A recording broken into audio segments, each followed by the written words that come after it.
All right, thank you for staying. This is Daybreak Extra, focusing on Nigeria's Independence Day today. And it's time for us to take a look at the dailies on Daybreak. And this morning, we'll start with the Daily Trust newspaper.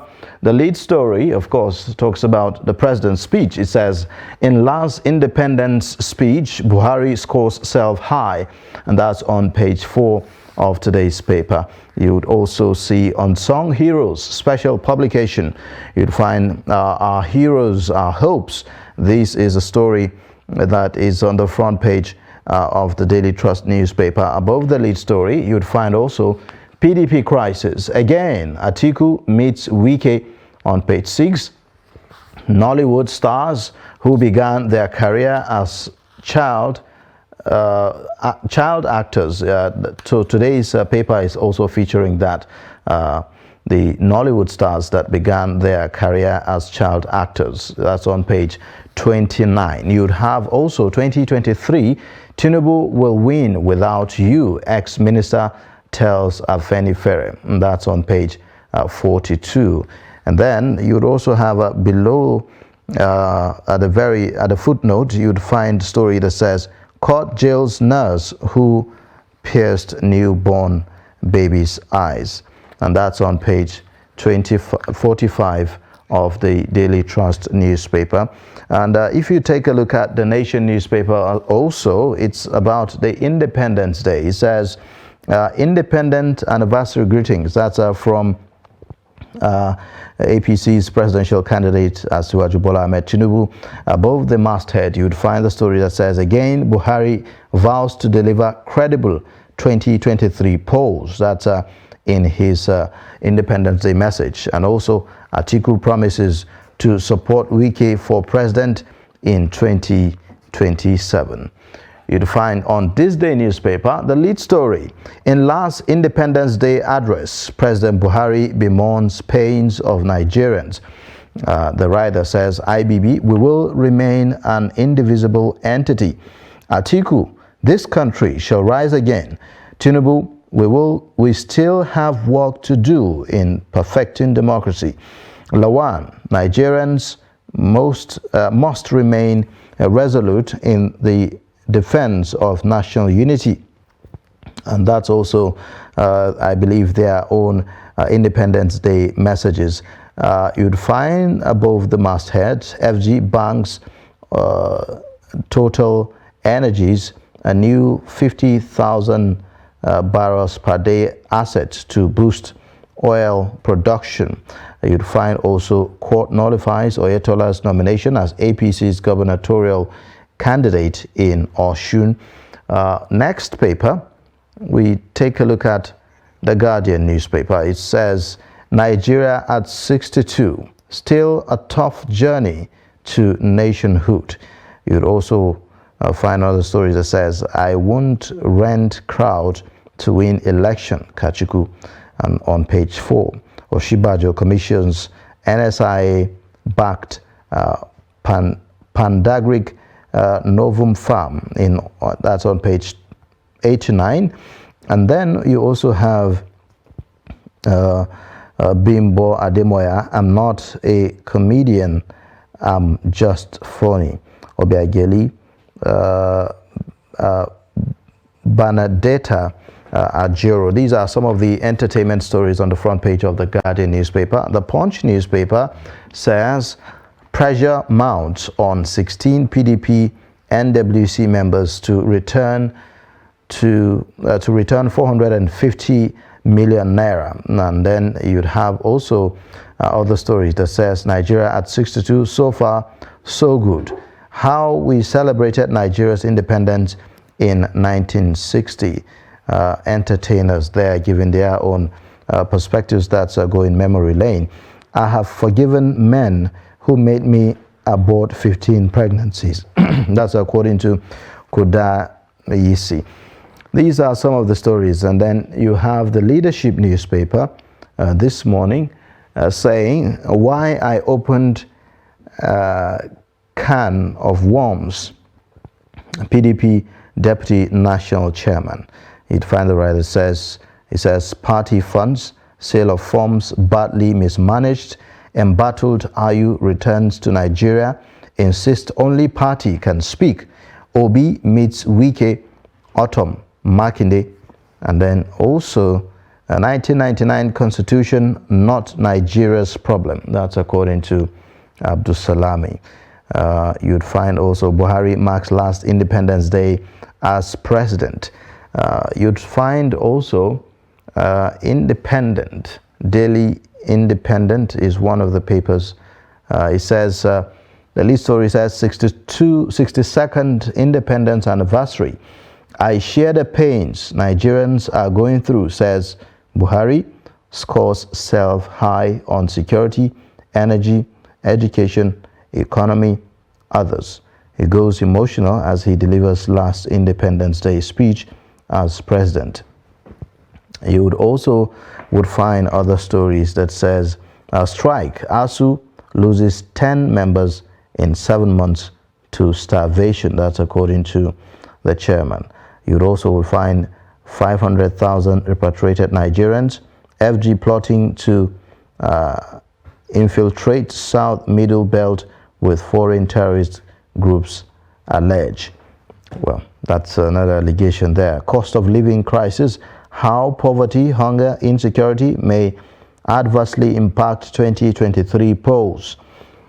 These are some of the stories on the front pages this morning. We have also, we have in the studio to give us perspectives to some of these stories, Nelson Yakubu Omonu. He is the publisher of Summit Post. Thank you so much for joining us on Daybreak Extra this morning. Thank you. Thank you, Mr. Iba. Thank you, Nigerians, and happy independence, 62nd independence anniversary. Nigeria is still one. That is to say that we still have hope of redeeming it. Yes, indeed, there's still hope. Now, well, today it's a very special day, yes, in the history of Nigeria. And it happens that the president just delivered his last speech as president of Nigeria. His last Independence Day speech. Let me put it that way, not in totality, but Independence Day speech. That's right. You know, his last. And quite a number of issues he raised there. What's your take on some of the things that the president have said? Well, the speech this morning is, at some point, he became a bit emotional, but however, is not a radical departure from what we've been having, as in merely coming out to just maybe read out a very good speech and try to pacify Nigeria on why they should believe in Nigeria, why they should hold on to the hope we had from the beginning. Is neither here nor there. He talked about his avowed commitment to fight corruption from the beginning, on which was the anchor of the support of Nigerians for him. Yes. in 2015. And he talked about insecurity and how he scored himself high and all that. He talked about poverty, to take care of endemic poverty, and you know, in the courts of public opinion, it is left for Nigerians to decide if the security in 2015, if they are more secure today than in 2015. The good thing about governance is that the indices to measure good governance, or how well you have performed, is they are practical, because the people, the citizens you are addressing, also have their own opinion based on their subsisting condition. Yes, you know, the administration has constantly said that what we're dealing with now is a challenge that has evolved. It's not what was there before now.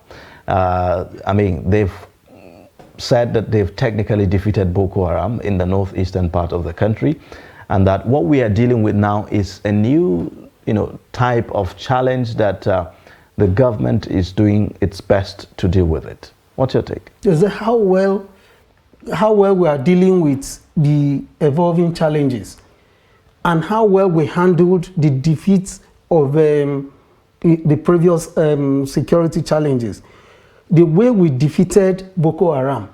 We said we defeated Boko Haram and allowed those who were like the culprits of those days to like flee, or we put them to flight.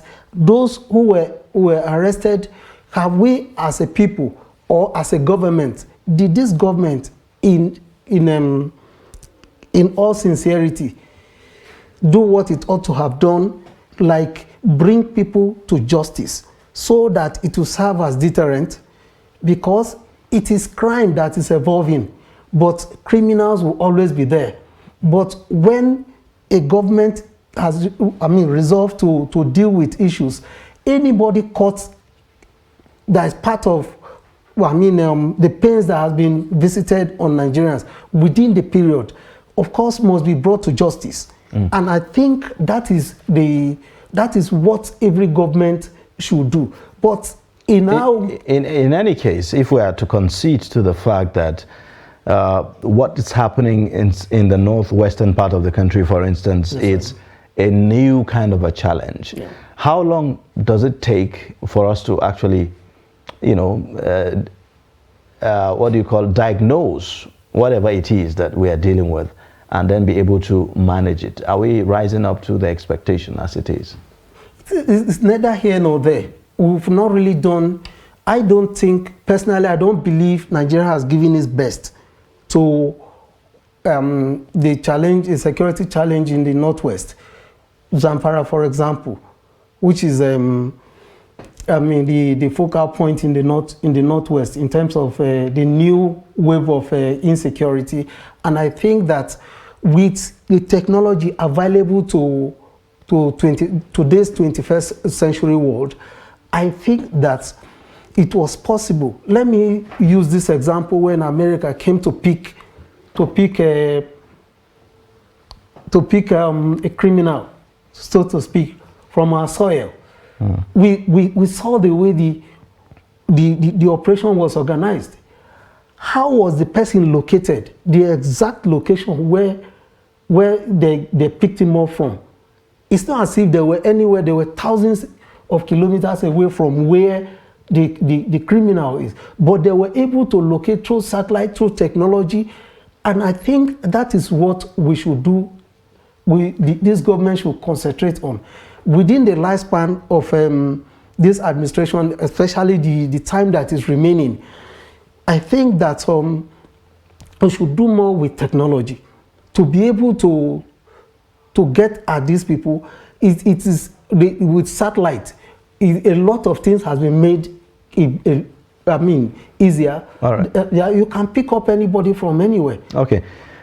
One other aspect of the speech also talked about the president's effort, or I would say this administration's efforts in fighting corruption. And I'll take a quote from the speech. He says, "We strengthened the institutions for tackling corruption and also cultivated international support, which aided the repatriation of huge sums of money illegally kept outside the country. The increasing number of prosecutions and convictions with associated refunds of large sums of money is still ongoing. Furthermore, we will continue to block opportunities that encourage corrupt practices." Yes. Within the system, we've seen, though, a spillover from the previous administration. The IPPIS, which was meant to like curtail excesses in the civil service. We see that the government delivered to some extent excellently, but later results we don't know. But the introduction of that system led to a lot of discoveries. Like the government informed us that thousands of ghost workers were discovered. That is a way of using technology to fight corruption. And in the area of strengthening institutions, in Africa's democracy, it's neither here nor there.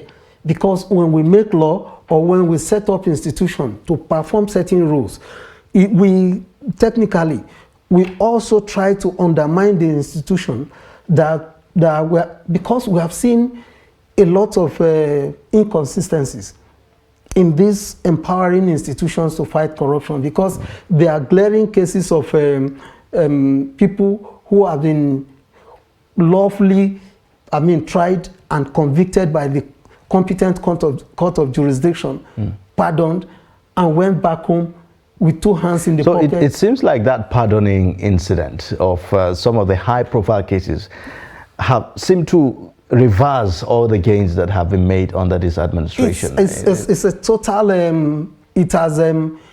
there's no credit here.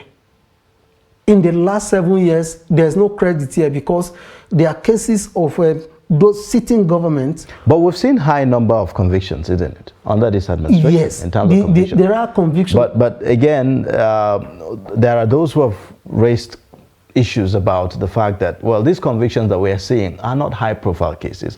And some of the high-profile cases, that have dragged in the courts for over a decade, we now eventually saw that the people were pardoned and all that. So, in the assessment of some, or let me say in your own assessment. The laws, unfortunately, the laws here seems to be designed for the weak. While the strong, if you're connected, and you can get away with practically everything. And that is what the sore point of our development. The law, the kernel of a civilized society is that everybody is equal before the law. And it is only the law that regulates the affairs of the state or an individuals. But here, we discover that, okay, let's see, like an institution like the EFCC, for instance. They have been able to go after some boys, all these boys that are into fraudsters, advanced fee fraud and all that. They have done excellently well. But if you come to institutions like the ICPC, of course, they have also done very well in the area of tackling fraud in maybe public servants own properties and wealth they can really not accounted for based on what they have put out in the media, based on how far they have tracked like a constituency project, for instance.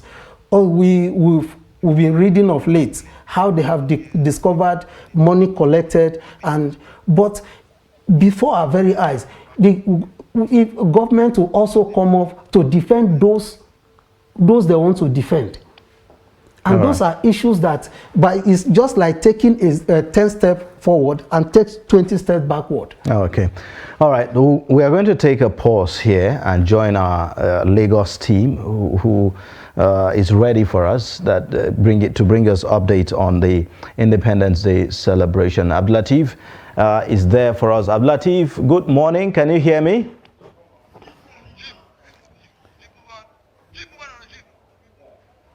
Hello, Abdulateef.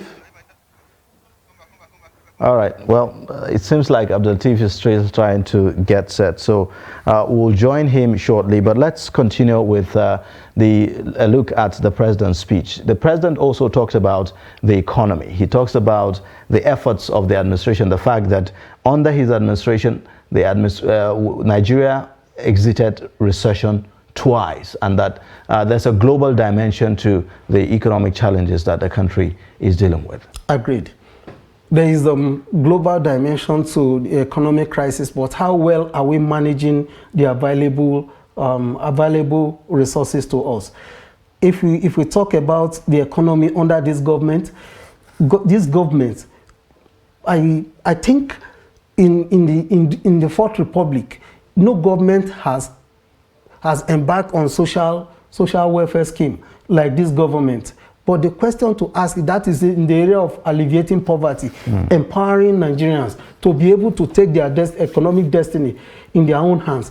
How well have we been able to manage when a policy is made and resources is deployed? What of the monitoring to ensure that the gains trickle down to the man at the lower rung of the economic ladder? That we cannot say. So would you say that that's what has impacted, or I would say has affected the social investment programs as well in terms of, I mean, we've seen a lot of programs, initiatives, you know, disbursement of funds by the central bank, the Anchor Borrowers Program and all of that, which the president highlighted in his message. But, you know, sometimes you kind of wonder, with all of these programs and initiatives, what's the impact on the economy? Inflation is still on the rise despite all of this. You see, Mr. Yuba, it is because in Nigeria, everything works on crook line basis. Yes, that is the peril of what good policies.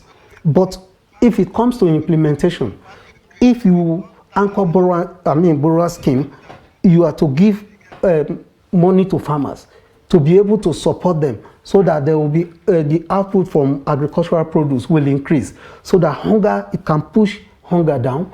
But you discover that those who access this thing are portfolio farmers, are Abuja farmers, are Lagos farmers, are farmers in the cities who don't own farms but know the technicalities, have the connections to get these funds. And that is why, despite all the billions that has been pushed into schemes to ensure that we push down poverty, we still see that the greater percentage, this government, like I said from the beginning, has done a whole lot on pushing out resources to be able to cushion, the effect of economic hardship on the Nigerians. But the monitoring, it's crucial. It's crucial. Well, just hold on to your thoughts there at that point. We would connect with Lagos. It appears that they are ready for us for an update on what's happening at the Tafawa Balewa Square, I believe there, or is it Balogun? Well, I'm not sure which way, but he will tell us. Abdul Latif, good morning and thank you for joining.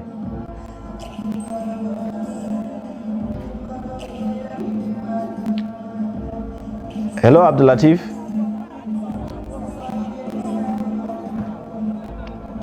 Abdul Latif, can you hear me? Okay, it looks like Abdul Latif cannot hear me at this point in time. Well, let's take a short breather, and then when we return, we'll continue with the program. Please stay with us.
All right, thank you for staying. You're watching Daybreak Extra and also special coverage on Nigeria's Independence Day, which is the 62nd anniversary of the country. We're taking a look at the president's speech delivered earlier, where he spoke to Nigerians. I have in the studio Nelson Omonu, the publisher of the Summit Post, and he is the one giving us perspectives on the president's speech, kind of a review of that speech. Well, the president also talked about how the administration has made several efforts, notably in the oil and gas industry, by removing encumbrances or removing challenges, barriers that had hitherto been a problem in that industry. So, for instance, if you take a look at the Petroleum Industry Act that was signed by the president, that has lingered in the National Assembly for almost 2 decades, now passed under this administration. That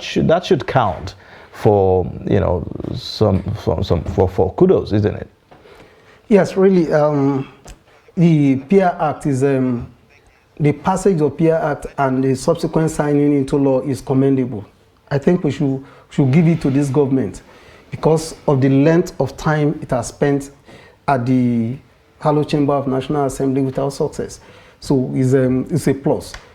However, the latest discovery of tanks coming to the Nigerian soil, vessels coming to Nigerian soil to load our crude oil and running into trillions of naira, and just, without people being apprehended, without who, so is seems to be eroding the gains or the upload from the PIA Petroleum Industry Act.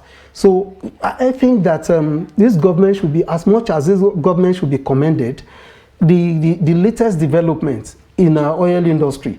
I think before, when we were growing up, like the time of the Operation Desert Storm, the Iraqi war and all that, each of the international crises, there's always windfall. There's always discussion around windfall. Like the time of IBB, they talked about $12 billion from gain from windfall. At every crisis that broke out, you see that the price of oil, like Yom Kippur War in the 70s, there was also a lot of money accrued to Nigeria during Yakubu Gowon that they used to do a lot of things. And we expected that with what is going on in Ukraine and all that, Nigeria, because recently the Saudi's Aramco came up with that's about they posted it about daily. Currently, Saudi's Aramco is making about $1 billion from crude oil every day. That is to say, and Nigeria is as well an oil producing state. So why are we not? We are not at the moment. We are not meeting up our quotas. We're not, because of sabotage. Yes, and then this sabotage, oil theft. We have engaged individuals, paying them huge sums, and which is even causing disquiet anyway. To be able to monitor this, what is the success of the monitoring of these pipelines? Now, who is granting the vessels that are coming to load oil illegally from?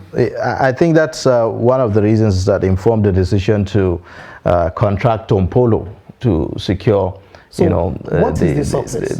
Well, we are yet to see, because in fact, even that contract that was awarded is again being taken over by controversies and reactions from other I would say men from the region, yes, from that same region. But we'll get to see how all of that, but there are obvious efforts in that regard. In any ways, thank you so much for joining us on Daybreak Extra and sharing your perspectives with us. We do appreciate. Thank you.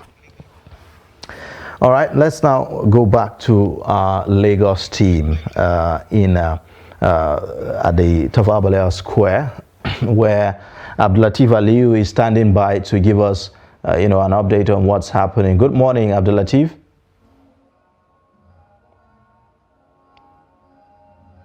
Good morning. Can you hear me, Abdulateef? Hello, Abdulateef. Can you hear me? You can go ahead. If just go ahead and give us an update on what's happening there.